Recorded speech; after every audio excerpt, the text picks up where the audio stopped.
ಶ್ಲೋಕ 26 ಮತ್ತು ಶ್ಲೋಕ 27. ಅಮಿ ಚತ್ವಾಂ ಧೃತರಾಷ್ಟ್ರಸ್ಯ ಪುತ್ರಾಂ ಸರ್ವೇ ಸಹೈವಾವನಿಪಾಲ ಸಂಗೈ ಭೀಷ್ಮೋ ದ್ರೋಣಸೂತಪುತ್ರಸ್ತಥಾಸೌ ಸಹಾಸ್ಮದೀಯೈರಪಿ ಯೋಧ ಮುಖ್ಯೈ. ಶ್ಲೋಕ 27. ವಕ್ತ್ರಾಣಿ ತೇ ತ್ವರಮಾಣ ವಿಶಂತಿ ದಂಷ್ಟ್ರಾಕರಾಳಾನಿ ಭಯಾನಕಾನಿ ಕೇಚಿದ್ವಿಲಗ್ನಾ ದಶನಾಂತುರೇಷು ಸಂದೃಶ್ಯಂತೆ ಚೂರ್ಣಿತೈರುತ್ತಮಾಂಗೈ. ಈ ಶ್ಲೋಕಗಳ ಅನುವಾದ ಭೀಷ್ಮ, ದ್ರೋಣ ಮತ್ತು ಈ ಕರ್ಣ ಜೊತೆಗೆ ನಮ್ಮ ಕಾದಾಳುಗಳ ಮುಖಂಡರು ಕೂಡ ಕಾಣುತ್ತಿದ್ದೇನೆ. ಕಟವಾಯಿ ಎಡೆಯಲ್ಲಿ ಸಿಕ್ಕು ನುಗ್ಗು ನುರಿಯಾದ ಕೆಲವರನ್ನು, ನುಜ್ಜುಗುಜ್ಜಾದ ಅವರ ತಲೆಬುರುಡೆಗಳನ್ನು.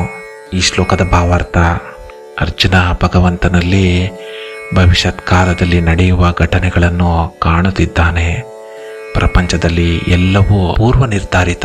ಇದನ್ನು ಅರ್ಜುನ ತನ್ನ ದಿವ್ಯ ದೃಷ್ಟಿಯಲ್ಲಿ ಕಾಣುತ್ತಿದ್ದಾನೆ ಅಷ್ಟೇ. ಭೀಷ್ಮ, ದ್ರೋಣ ಮತ್ತು ಈ ಕರ್ಣ ಎಲ್ಲರೂ ಆ ನಿನ್ನ ಬಾಯಿಯೊಳಗೆ ಹೋಗುತ್ತಿದ್ದಾರೆ.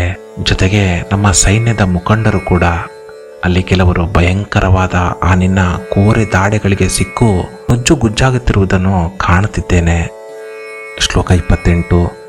ಯಥಾ ನದೀನಾಂ ಬಹುವೋ ಭುವೇಗಾಃ ಸಮುದ್ರಮೇವಾಭಿಮುಖಾ ದ್ರವಂತಿ ತಥಾ ತವಾಮಿ ನರಲೋಕವೀರ ವಿಶಂತಿ ವಕ್ತ್ರಾಣ್ಯ ಬಿವಿಜ್ವಲಂತಿ. ಈ ಶ್ಲೋಕದ ಅನುವಾದ: ನರಲೋಕದ ಈ ವೀರರೆಲ್ಲ ಕೋರಿಸುವ ನಿನ್ನ ಮೋರೆಗಳೊಳಗೆ ಸೇರುತ್ತಿದ್ದಾರೆ. ನದಿಗಳ 10 ಹಲವು ನೀರಸೆಲೆಗಳು ಕಡಲ ಕಡೆಗೆ ಹರಿಯುವಂತೆ. ಈ ಶ್ಲೋಕದ ಭಾವಾರ್ಥ: ಪುಣ್ಯಜೀವಿಗಳು ಭಗವಂತನ ಬಾಯಿಯನ್ನು ಹೇಗೆ ಪ್ರವೇಶಿಸುತ್ತಿದ್ದಾರೆ ಎನ್ನುವುದನ್ನು ಅರ್ಜುನ ವರ್ಣಿಸುತ್ತಿದ್ದಾನೆ. ಹೀಗೆ ಎಲ್ಲ ನದಿ ನೀರು ಸಮುದ್ರವನ್ನು ಸೇರುತ್ತದೋ ಹಾಗೆ ಈ ನರಲೋಕದ ವೀರರು ನಿನ್ನನ್ನು ಸೇರುತ್ತಿದ್ದಾರೆ ಎನ್ನುತ್ತಾನೆ ಅರ್ಜುನ. ಇದೊಂದು ಮಾಂಗಲಿಕ ದೃಷ್ಟಾಂತ. ಇಲ್ಲಿ ಭಯಾನಕ ನೋಟವಿಲ್ಲ. ಶ್ಲೋಕ 29.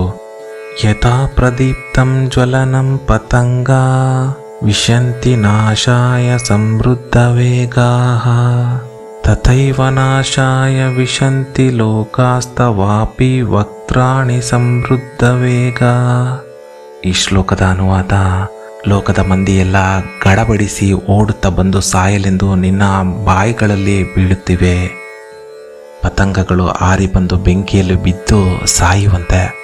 ಈ ಶ್ಲೋಕದ ಭಾವಾರ್ಥ: ಪಾಪಿಗಳು ಹೇಗೆ ಭಗವಂತನ ಬಾಯಿಯನ್ನು ಪ್ರವೇಶಿಸುತ್ತಿದ್ದಾರೆ ಎಂದು ವರ್ಣಿಸುತ್ತಾ ಅರ್ಜುನ ಹೇಳುತ್ತಾನೆ. ಉರಿಯುವ ಬೆಂಕಿಗೆ ಪತಂಗಗಳು ಬಿದ್ದು ನಾಶವಾದಂತೆ ಗಡಬಡಿಸಿ ಬಂದು ಬಿದ್ದು ನಾಶವಾಗುತ್ತಿದ್ದಾರೆ ಎಂದು. ಶ್ಲೋಕ 30.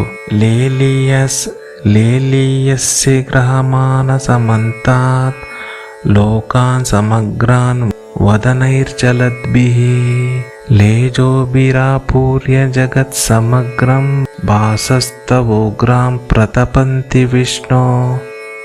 ಈ ಶ್ಲೋಕದ ಅನುವಾದ: ಓ ಎಲ್ಲೆಲ್ಲೂ ತುಂಬಿರುವವನೇ, ಬೆಂಕಿ ಕಾರುವ ಬಾಯಿಗಳಿಂದ ಎಲ್ಲ ಲೋಕಗಳನ್ನು ಎಲ್ಲೆಡೆಯೂ ನುಂಗಿ ನುಣಿಯುತ್ತಿರುವೆ. ಕೋರಿಸುವ ನಿನ್ನ ಮೈಯ ಹೊಳಪು ಇಡೀ ವಿಶ್ವವನ್ನು ಜಳದಿಂದ ತುಂಬಿ ಸುಡುತ್ತಿದೆ.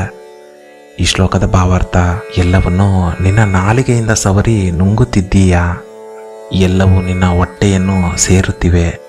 ಈ ಜಗತ್ತೇ ನಿನಗೊಂದು ತುತ್ತಾಗುತ್ತಿದೆ. ಆ ನಿನ್ನ ಮೈಯ ತೇಜಸ್ಸು ಜಗತ್ತಿನೆಲ್ಲೆಡೆ ತುಂಬುತ್ತಿದೆ.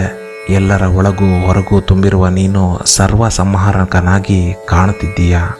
ವಿಷ್ಣು ಆಖ್ಯಾಹಿ ಮೇಕೋ ಭವಾನುಗ್ರರೂಪೋ ನಮೋಸ್ತುತೆ ದೇವವರ ಪ್ರಸೀದ ವಿಜ್ಞಾತುಮಿಚ್ಛಾಮಿ ಭವಂತಮಾದ್ಯಂ ನಹಿ ಪ್ರಜಾನಾಮಿ ತವ ಪ್ರವೃತ್ತಿಂ. ಈ ಶ್ಲೋಕದ ಅನುವಾದ: ಏಳು ನನಗೆ ಅಂಜಿಸುವ ರೂಪ ತಿಳಿದು ಬಂದ ನಿನ್ನ ಬಿತ್ತರವೇನು. ಓ ಹಿರಿಯ ದೈವತವೇ, ನಿನಗೆ ತಲೆಬಾಗುತ್ತಿದ್ದೇನೆ.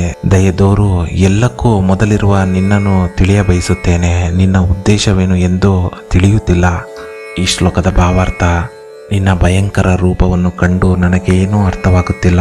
ನಿನ್ನ ಮಹಿಮೆ ಅರಿಯದಾಗಿದ್ದೇನೆ. ನಿನ್ನಲ್ಲಿ ನಾನು ಶರಣು ಬಂದಿದ್ದೇನೆ. ನನ್ನನ್ನು ಉದ್ಧರಿಸು. ಈ ಭಯಂಕರ ರೂಪ ತೊಟ್ಟ ನಿನ್ನನ್ನು ತಿಳಿಯ ಬಯಸುತ್ತಿದ್ದೇನೆ ಎಂದು ಅರ್ಜುನ ಕೃಷ್ಣನಲ್ಲಿ ಕೇಳಿಕೊಳ್ಳುತ್ತೇನೆ.